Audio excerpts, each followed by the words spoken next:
Movie के शुरू में हम एक कपल को देखते हैं जो एक फार्म हाउस के बेसमेंट में छुपा हुआ था। उन्हें डर लग रहा था कि शायद बाहर कोई घूम रहा है जो उन्हें जान से मारना चाहता है। यहाँ पर ये लड़की डर के मारे बुरी तरह से रो रही थी और वो लड़का उसे चुप करने की कोशिश कर रहा था। वो उस लड़की से कहता है कि तुम यहीं पर बैठी रहो और मैं ऊपर जाकर के यहाँ से निकलने का रास्ता ढूंढता हूँ। वो लड़की उसे ऐसा करने से मना करती है और कहती है कि प्लीज मुझे अकेला छोड़ कर के मत जाओ, लेकिन वो लड़का उसकी बात नहीं मानता और ऊपर जाने की कोशिश करता है। अब जैसे ही वो ऊपर पहुंचता है, वहां पर कोई था जो उस लड़के को पकड़ कर के मौत के घाट उतार देता है। जब उस लड़की को पता चलता है तो वो बुरी तरह से घबरा जाती है और यहाँ से भागने की कोशिश करती है, लेकिन भाग नहीं पाती और वो कातिल उसे भी पकड़ कर के दूसरी दुनिया में पहुंचा देता है। आखिर ये कातिल कौन था और लोगों को क्यों मार रहा था, इसके बारे में हमें आगे पता चलेगा। तो कहानी के शुरू में हम दो दोस्तों को देखते हैं, जिसमें एक का नाम जेसन और दूसरे का नाम माइक था। ये दोनों एक रोड ट्रिप प्लान कर रहे थे। जब जेसन की गर्लफ्रेंड नताशा को इस बात का पता चलता है तब वो भी इनसे कहती है कि मैं भी अपनी फ्रेंड को लेकर तुम्हारे साथ जाना चाहती हूँ। इसके बाद वो अपनी फ्रेंड मेलेनी को कॉल करती है। इधर जेसन माइक से कहता है कि इस बार हमें कोई नई जगह पर जाना चाहिए। तभी माइक जेसन को एक ऐसी जगह के बारे में बताता है जो एक हॉन्टेड पैलेस थी और उसके बारे में सुना था कि वहाँ पर कोई भी नहीं जाता। ये सुनकर के जेसन एक्साइटेड होता है और वहाँ जाने के लिए तैयार हो जाता है, लेकिन वो माइक से कहता है कि इसके बारे में नताशा और उसकी फ्रेंड मेलेनी को पता नहीं चलना चाहिए, नहीं तो वो दोनों डर के मारे वहाँ जाने से इनकार कर देंगी। अब जैसे ही सुबह होती है ये जाने की तैयारी शुरू कर देते हैं। माइक जब सामान को गाड़ी में लोड कर रहा था तभी यहाँ पर मेलेनी आ जाती है, जिसे देख कर के वो बहुत ज्यादा खुश हो जाता है। फिर मेलेनी नताशा से मिलती है। यहाँ पर मेलेनी इन दोनों से पूछती है कि आखिर वो साउथ की तरफ क्यों जा रहे हैं, वहाँ पर ऐसी कौन सी जगह है। और माइक उसे बताने ही वाला था तभी जेसन रोक देता है और मेलेनी से कहता है कि हम बीच की तरफ जा रहे हैं, जहाँ पर हॉर्स राइडिंग के साथ हम कैंपिंग भी करेंगे। ये सुनकर के मेलेनी भी बहुत ज्यादा एक्साइटेड होती है क्योंकि वो इसी तरह के ट्रिप पर जाना चाहती थी। इसके बाद ये चारों अपनी गाड़ी में बैठकर के ट्रिप के लिए रवाना हो जाते हैं। रास्ते में ये बहुत ज्यादा मजे करते हुए जा रहे थे, लेकिन इनको अपनी एग्जैक्ट लोकेशन के बारे में बिल्कुल भी पता नहीं था। अब ऐसे ही चलते हुए रात हो जाती है। फिर ये एक पब के पास गाड़ी रोकते हैं और ड्रिंक करने के मजे लेते हैं। यहाँ पर माइक लोगों से उस लोकेशन के बारे में पूछता है, लेकिन किसी को भी पता नहीं था। इसके बाद माइक को एक बूढ़ा आदमी दिखाई देता है जिसका नाम ब्लू था। वो एक रिटायर्ड फॉरेस्ट रेंजर था। ये बूढ़ा आदमी आसपास की ऐसी हर जगह के बारे में अच्छी तरह से जानता था। जब माइक उस बूढ़े आदमी से उस जगह के बारे में पूछता है तब वो उसके बारे में बताते हुए कहता है कि उस जगह का नाम है चार्लिस फार्म। लेकिन फिर वो माइक से कहता है कि उस जगह पर जाने की गलती भूलकर भी मत करना। लेकिन माइक जब उससे उस जगह के बारे में और सवाल जवाब करता है तो वो बूढ़ा आदमी उस पर भड़क जाता है और कहता है कि तुम्हें अभी वापस अपने घर लौट जाना चाहिए, क्योंकि जो भी उस जगह पर जाता है वो कभी लौट कर के वापस नहीं आता।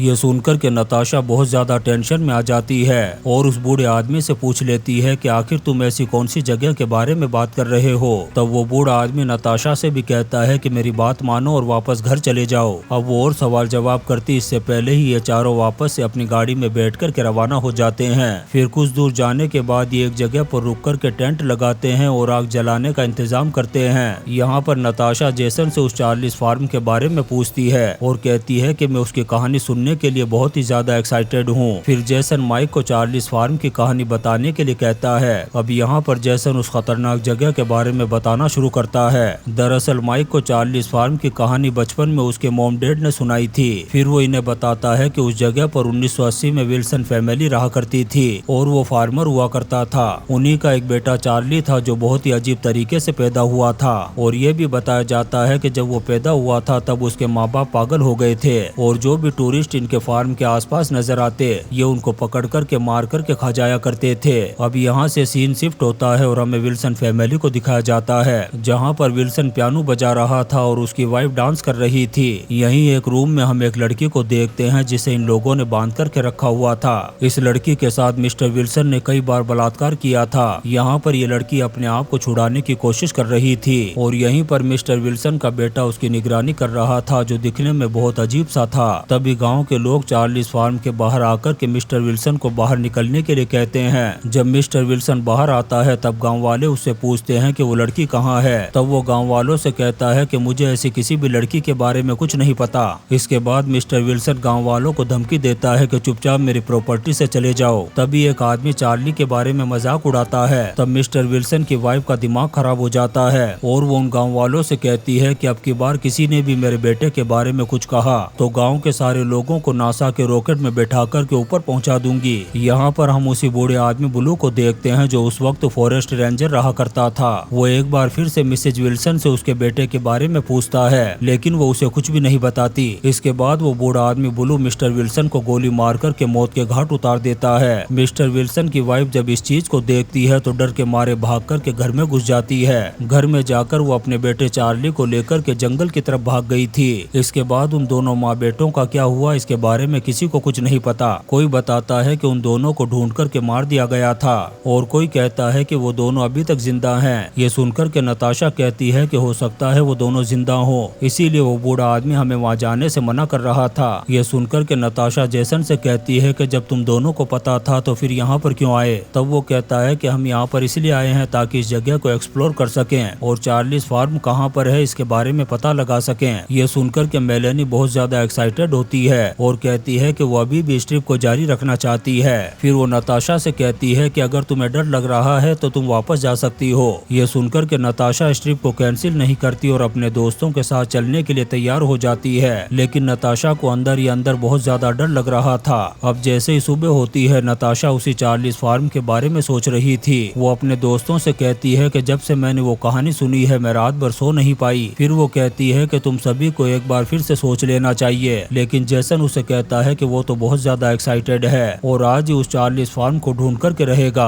अब एक बार फिर से ये अपने ट्रिप के लिए रवाना हो जाते हैं और लगातार 2 घंटे ड्राइव करने के बाद ये उस चार्लीज फार्म के पास पहुंच जाते हैं। वहाँ पर इन्हें एक बड़ा गेट नजर आता है जिस पर लॉक लगा हुआ था। जब माइक और जेसन उस लॉक को खोलने की कोशिश करते हैं तब वो इनसे नहीं खुलता। फिर ये दोनों डिसाइड करते हैं कि इस गेट को ही उखाड़ देंगे, लेकिन काफी कोशिश करने के बाद भी वो गेट इनसे नहीं उखड़ता। तब ये गाड़ी को यहीं पर छोड़कर के पैदल ही आगे जाने का फैसला करते हैं। अब ये चारों पैदल ही उस फार्म के अंदर चलना शुरू कर देते हैं। लगातार 1.5 घंटे चलने के बाद भी इन्हें खुले मैदान के अलावा कुछ भी नजर नहीं आता। नताशा और मेलेनी भी चलते चलते बहुत ज्यादा थक चुकी थी। वो इन्हें यहीं पर कैंप लगाने के लिए कहती हैं। तब जेसन कहता है कि हमें कुछ दूर और चलना चाहिए। अब ये फिर से चलना शुरू करते हैं। जब थोड़ी ही दूर पहुंचते हैं तभी इन्हें एक टूटा फूटा घर दिखाई देता है जिसे देख कर के ये बहुत ज्यादा एक्साइटेड हो जाते हैं। अब जेसन डिसाइड करता है कि आज रात हम इसी घर में रह कर के बिताएंगे। फिर अगली सुबह उठ कर के ये आज के दिन की प्लानिंग कर ही रहे थे।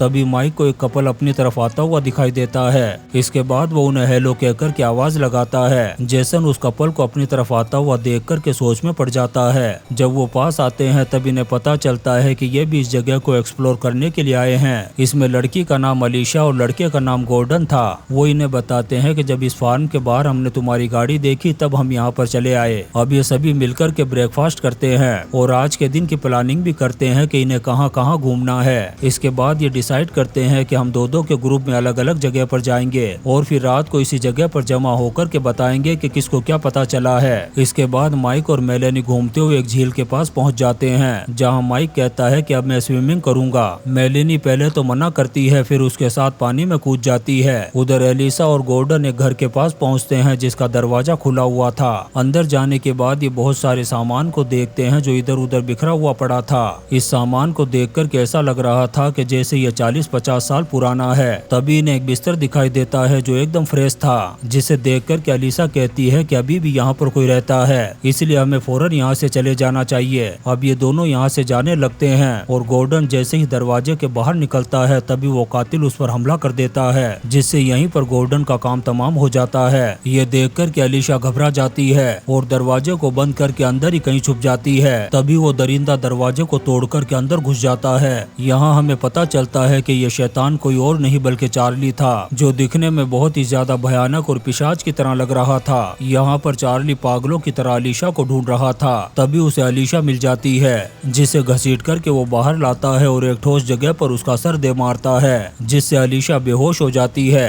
इसके बाद वो अलीशा के सर को एक ट्रैक्टर के टायर के पास रखता है और फिर उस ट्रैक्टर को धक्का लगा करके अलीशा के सर को कुचल देता है, जिससे अलीशा की यहीं पर मौत हो जाती है। ये सब करने से चार्ली को बहुत ज्यादा मजा आ रहा था और वो पागलों की तरह जोर जोर से हंस रहा था। उधर माइक और मेलेनी उस झील के अंदर मजे कर रहे थे। तभी उन्हें सामने चार्ली खड़ा हुआ दिखाई देता है। माइक आवाज लगा कर के उसे यहाँ से जाने के लिए कहता है। जब वो नहीं जाता तब माइक पानी से बाहर आता है और बगैर कपड़ों के ही उसके सामने आकर के खड़ा हो जाता है। माइक उसे एक पागल और सरफिरा समझ रहा था और चार्ली उसे देख कर के हंस रहा था।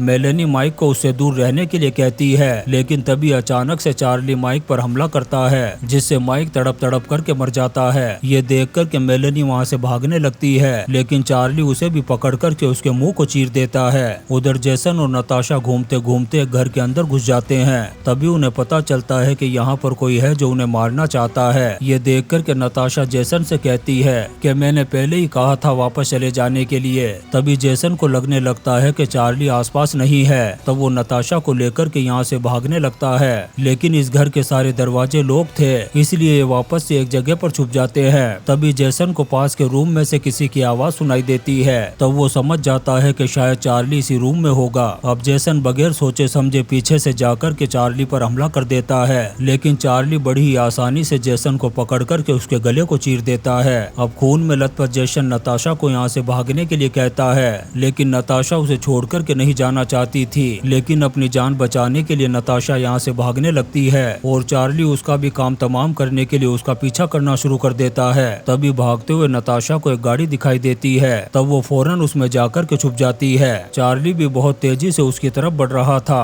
वो उस गाड़ी पर आकर के कूद जाता है और अपने पैरों से उसके ग्लास को तोड़ देता है। इससे नताशा डर के मारे बेहोश हो जाती है। जब नताशा को होश आता है तो वो अपने आप को एक लकड़ी के चैम्बर में बंधा हुआ देखती है। वो किसी तरह से उस चैम्बर को तोड़ करके जब बाहर आती है तब उसे पता चलता है कि ये तो जमीन के अंदर है और यहाँ पर ऐसी बहुत सारी लाशें पड़ी हुई थी जिन्हें चार्ली ने मारा था। अब नताशा जब आगे बढ़ती है तभी उसे एक रोशनी दिखाई देती है और वो सीढ़ियों से जब ऊपर चढ़ती है तभी हम उसी बूढ़े आदमी ब्लू को देखते हैं जो नताशा का हाथ पकड़ करके उसे बाहर निकाल लेता है। यहाँ पर ये बूढ़ा आदमी नताशा पर गुस्सा करते हुए कहता है कि मैंने तुम लोगों को पहले ही कहा था कि वापस चले जाओ। फिर वो उसे अपनी गाड़ी में बैठने के लिए कहता है। अब नताशा जब गाड़ी की तरफ जा रही थी तभी उस बूढ़े आदमी के पीछे चार्ली आ जाता है और एक कुल्हाड़ी से वार करके उसका काम तमाम कर देता है। तभी नताशा को उस बूढ़े आदमी की गन दिखाई देती है। तब वो भाग करके गन उठाती है और चार्ली को गोली मार देती है। अब नताशा भाग करके जैसे ही गाड़ी के दरवाजे को खोलने लगती है तभी वो देखती है कि चार्ली उसके पीछे ही खड़ा था।